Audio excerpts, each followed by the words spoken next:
Oke, sekarang kita masuk ke teori baru lagi nih ya, materi baru. Judulnya itu teori atom. Ya, di sini kita akan bahas nih teori-teori atom yang dari satu ilmuwan ke ilmuwan lain akan terus disempurnakan atau akan terus berkembang. Pertama-tama kita cerita dulu nih dari zaman dahulu, ya, zaman dahulu. Nah, zaman dahulu semua orang beranggapan bahwa benda-benda yang ada di dunia ini bisa dibelah-belah, ya. Bisa dibelah-belah tanpa akhir, seperti itu. Jadi, misalkan ada suatu kotak nih. Jadi kotak ini dia bisa dibelah kan? Jadi setengahnya gitu. Nanti belah lagi, terus nanti belah lagi. Pokoknya kontinuitas dia itu tidak ada batasnya seperti itu. Sampai pada suatu ketika muncullah seorang ilmuwan yang bernama Demokritus. Demokritus nih namanya, yang menyatakan bahwa ternyata suatu benda nih apabila dilakukan dipotong kecil-kecil atau dibelah terus-terusan ya akan sampai ke titik di mana benda tersebut tidak lagi bisa dibelah. Artinya dia tuh udah kecil kali kan, udah saking kecilnya cenderung nggak nampak seperti itu.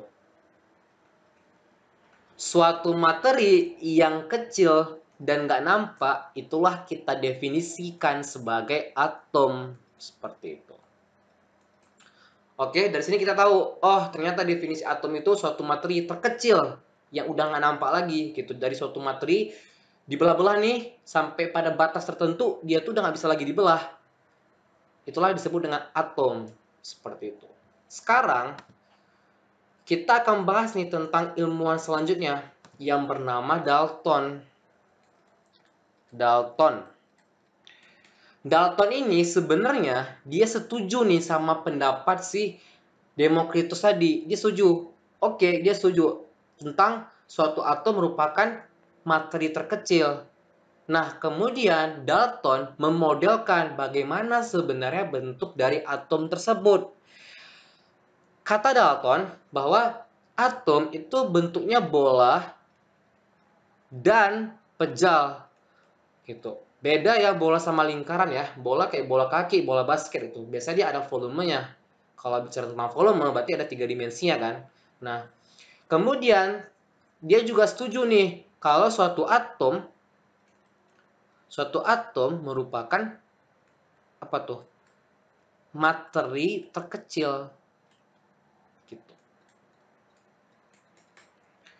Ini kata Dalton. Kemudian ya ada ilmuwan lain nih setelah Dalton, namanya Thomson seperti itu.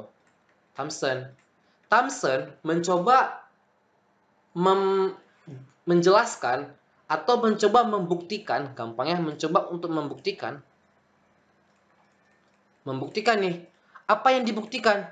Yang dibuktikan apakah benar suatu atom merupakan materi terkecil, apakah di dalam atom itu udah nggak ada lagi benda lain gitu, udah dia yang paling kecil. Kemudian untuk melakukannya, Thomson membuat suatu percobaan yang namanya percobaan sinar katoda. Bagaimana eksperimennya? Oke, kita lanjut ke whiteboard selanjutnya ya. Oke, ini adalah percobaan dari Thomson. Di sini yang warna biru, ini adalah percobaannya. Gampangnya, ini ada katoda nih, ada anoda, dihubungkan dalam suatu high voltage, tegangan tinggi, kayak gitu. Ketika katoda dan anoda dihubungkan ke suatu tegangan tinggi, maka muncullah partikel-partikel yang warna merah ini. Ini dimisalkan dengan atom, seperti itu. Kemudian dibuat di sini ada muatan negatif, bisa lihat kan negatif, di sini ada positif. Ternyata ketika dialirkan dengan tegangan tinggi, maka keluarlah partikel-partikel yang warna merah ini. Hingga sampai di titik ini, dia berbelok nih. Berarti apa? Ada pengaruh kan dari muatan positifnya. curiga dong. Kalau gitu suatu atom kan harusnya netral ya. Suatu atom tuh kalau dia memang tinggal atom, nggak ada lagi penyusun yang lainnya, kalau gitu dia harusnya lurus aja kan. Tapi ini dia berbelok. Nah, iya ini berbelok. Berarti kalau gitu, karena dia berbelok, berarti apa? Ada interaksi antara merah dengan muatan positif. Kalau gitu, berarti ada positif dan ada negatif. Karena negatif pasti berinteraksi sama positif. Begitu juga sebaliknya, mereka pasti berinteraksi nih. Berarti kalau gitu, suatu atom itu terdapat apa? Elektron. Nah, gitu. Makanya Bapak Thomson nih merupakan salah satu Bapak Thomson itu penemu elektron nih. Nah, dia yang menemukan elektron pertama kali nih. Oke. Kemudian setelah percobaan ini dia modelkanlah dengan seperti ini. Atom itu harusnya netral. Berarti ada positif dan ada negatif muatannya, gitu kan.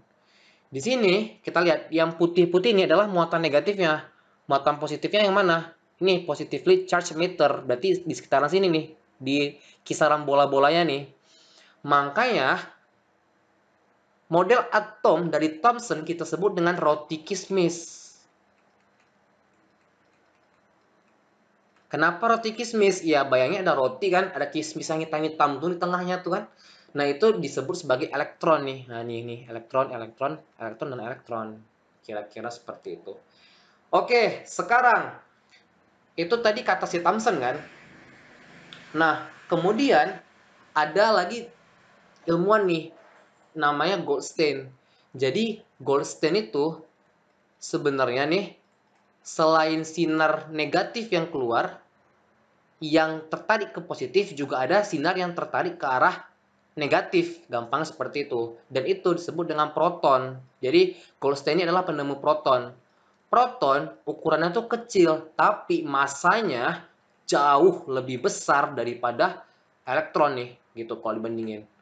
Oke, kita udah bahas nih Thomson dengan Goldstein. Kemudian lanjut ke Rutherford. Rutherford dia juga melakukan suatu eksperimen nih. Nah, ini eksperimennya.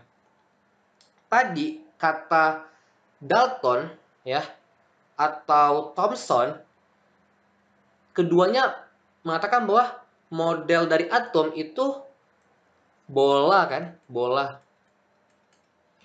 Akhirnya si Rutherford tadi mencoba nih melakukan eksperimen yang kita lihat pada gambar yang di sini. Eksperimennya gimana? Ada gold foil yang ini, kemudian ada radioaktif substance yang mana ini akan mengeluarkan sinar alfa. Ini yang merah ini ada sinar alfa. Sinar alfa itu adalah sinar muatan positif seperti itu. Kemudian ini ada gold. Gold foil itu terdiri dari atom-atom seperti itu. Nah, ketika dia menembakkan sinar atau melewatkan sinar, ternyata hampir ya, kira-kira hampir semua yang tebal ini, lihat nih, hampir semua sinar ini diteruskan. Hanya sebagian kecil yang dipantulkan, dan ada yang dibelokkan. Kalau gitu, kalau memang atom tadi bentuknya seperti bola, berarti ketika sinar itu datang dan menabrak dengannya bentuk bola, harusnya semuanya harus dipantulkan dong, harus kemari semua kan. Ketika dia nabrak nih, ceder misalkan, pasti dia akan balik kan. Tapi nyatanya enggak, ada yang diteruskan, ada yang di deflect ya, ada yang dibelokkan, dan beberapa cuma yang dipantulkan seperti itu. Ternyata nih ya, setelah di zoom kita lihat Rutherford memodelkan atom seperti pada gambar seperti ini. Intinya bayangin stadion GBK atau stadion Real Madrid misalkan, Santiago Bernabeu yang gede itu. Gede nih kan. Inti atom tuh kecil segini, men. Nah nih, kecil segini. Jadi ketika sinar dilewatkan, ya udah dia lewat aja gini, dia lewat aja terus gini. Seperti itu. Ini kan tadi sinar positif. Kalau dia di sini ada muatan negatif kan nggak ngaruh, dia tuh ya udah lewat aja. Tapi ketika dia itu bertabrakan dengan nukleus, ya, atau inti atom, dia pasti akan membal, jeder, membal, atau deflect seperti itu.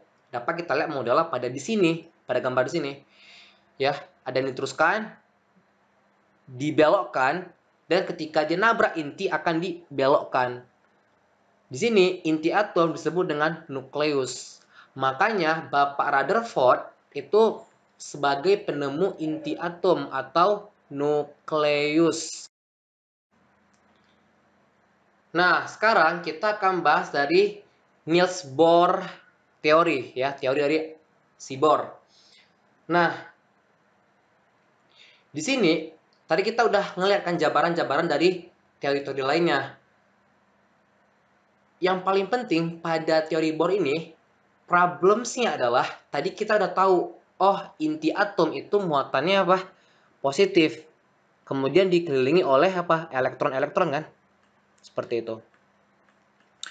Nah, muncul pertanyaan, loh, kan harusnya nih, positif akan selalu berinteraksi sama negatif. Betul.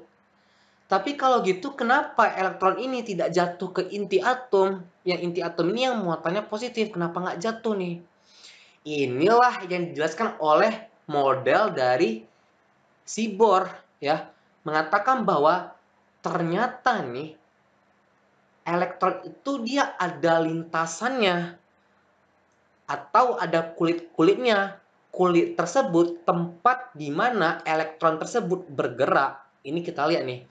KLMN, ya. Jadi kulit KLMN itu dari Bohr teori nih. 1 2 3 4, ya. Jadi nanti elektronnya akan berputar di sini, ya, berputar. Jadi di sini ada elektron, kemudian di sini ada elektron lagi, gitu kan. Ada elektron lagi, di sini ada elektron lagi. Jadi ada tingkatan kulit-kulit tertentu nih, sehingga dia tuh tidak jatuh ke inti, seperti itu. Nah, kemudian tadi udah nih Bohr teori. Sekarang baru ke mekanika kuantum. Ya, mekanika kuantum. Inilah yang kita pelajarin sekarang gitu. Mekanika kuantum itu ada beberapa ilmuwan nih. Ini aku jabarin satu persatu. Yang pertama de Broglie. Gimana sih bacanya? De Broglie. Jadi de Broglie mengatakan bahwa adanya dualisme gelombang dan partikel. Adanya dualisme gelombang dan partikel. Artinya apa? Gelombang harus bersifat seperti partikel, berarti bisa menumbuk, dan partikel bisa bersifat sebagai gelombang. Berarti ada gerakannya kan? Gelombang itu kan kayak gini nih. Seperti itu. Berarti kalau gitu, kalau dia ada persamaan gelombangnya, elektron itu dia tidak bergerak melingkar seperti yang dikatakan oleh si Bohr. Tadi kan kata Bohr kalau elektron itu dia pada orbitnya, dia itu bergerak melingkar gitu kan, melingkar, dia bergerak aja melingkar ini, seperti itu. Tapi de Broglie mengatakan bahwa ada dualisme gelombang dan partikel. Partikel itu bersifat sebagai gelombang, ada gerakannya. Jadi gerakannya nggak bulat kayak ini, nggak lingkaran seperti ini, melainkan ya mungkin seperti ini kayak gitu. Oke. Nah, itu kata de Broglie. Kemudian teori selanjutnya ada dari Heisenberg, ya, Heisenberg.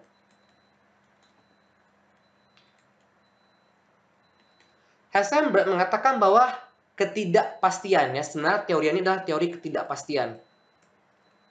Teori ketidakpastian.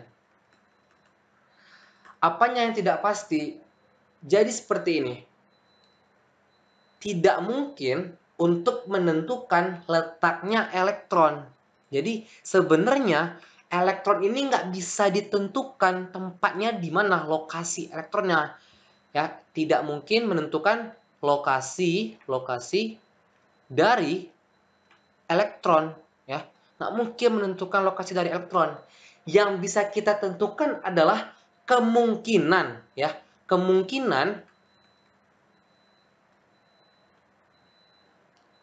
Kemungkinan apa? Kemungkinan elektron tersebut berada, ya, kemungkinan elektron tersebut berada. Berarti dari Heisenberg mengatakan teori ketidakpastian. Apa yang tidak pasti? Kita tidak bisa menentukan di mana persis letak dari elektron. Kita nggak tahu nih di mana. Yang bisa kita tentukan adalah, yang bisa kita prediksikan adalah di mana nih kemungkinan elektron tersebut berada. Nah, kemungkinan beradanya elektron itu kita sebut dengan orbital, ya. Oke, ya ini memang konsepnya ada sulit. Orbital, kalian tahu ada orbital S, ada orbital P yang bentuknya tuh kayak gini tuh. Nah, ada yang bulat. Ini sebenarnya adalah kebolehjadian. Jadi elektron kemungkinan dia tuh berada tuh di sekitar sini nih, atau di sekitar sini. Pastinya nggak ada yang pasti. Kita nggak bisa menentukan elektron tersebut di mana. Kira-kira seperti itu. Jadi orbital ini, ya, ini orbital S dan ini orbital P adalah kemungkinan elektron tersebut berada. Jadi elektron bergerak bebas di sepanjang orbital ini, ya, bergerak bebas, ya, bergerak bebas dari sepanjang orbital tersebut. Kemudian tadi kita udah tahu kan bahwa kata si de Broglie itu ada dualisme gelombang partikel. Berarti partikel juga bersifat gelombang, berarti ada persamaan gelombang ya kan. Nah, persamaan gelombang dari suatu partikel itu nanti akan diselesaikan oleh Schrödinger, ya. Schrödinger itu menyelesaikan persamaan gelombang dari pergerakan suatu elektron seperti itu, atau dari partikel. Oke. Nah, yang terakhir nih,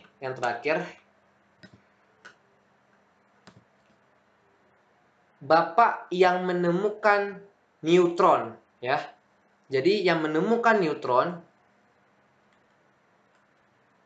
adalah Chadwick, ya. Jadi Bapak Chadwick adalah yang menemukan neutron. Oke. Apa itu neutron, dan nanti kita akan bahas di struktur atom selanjutnya yang lebih detailnya. Ini part 1 dulu, kita fokus ke teori atom. Jadi, ini aku simpulkan dikit ya. Dari semua cerita kita tadi, sebenarnya adalah ada suatu teori nih. Ada suatu teori. Kemudian teori ini dilihat, ingin dibuktikan apakah benar. Ternyata kurang tepat nih teorinya, disempurnakan oleh Dalton. Kemudian Dalton juga ada kurang tepatnya, disempurnakan oleh Rutherford. Jadi sebenarnya teori atom ini mengalami proses gampang ya revisi atau proses penyempurnaan hingga muncullah yang paling baru kita pelajari sekarang adalah apa tuh? Mekanika kuantum gitu. Jadi sekarang kita pelajarin sekarang mekanika kuantum. Tapi kalian harus tahu bahwa sebelum munculnya mekanika kuantum, ada beberapa teori yang melandasi munculnya mekanika kuantum. Kira-kira seperti itu. Oke, kalau masih belum paham, kalian review-review lagi videonya. Kalau ada pertanyaan bisa langsung DM 1SKS. Oke. Dan insya Allah akan dijawab. Oke, sekian.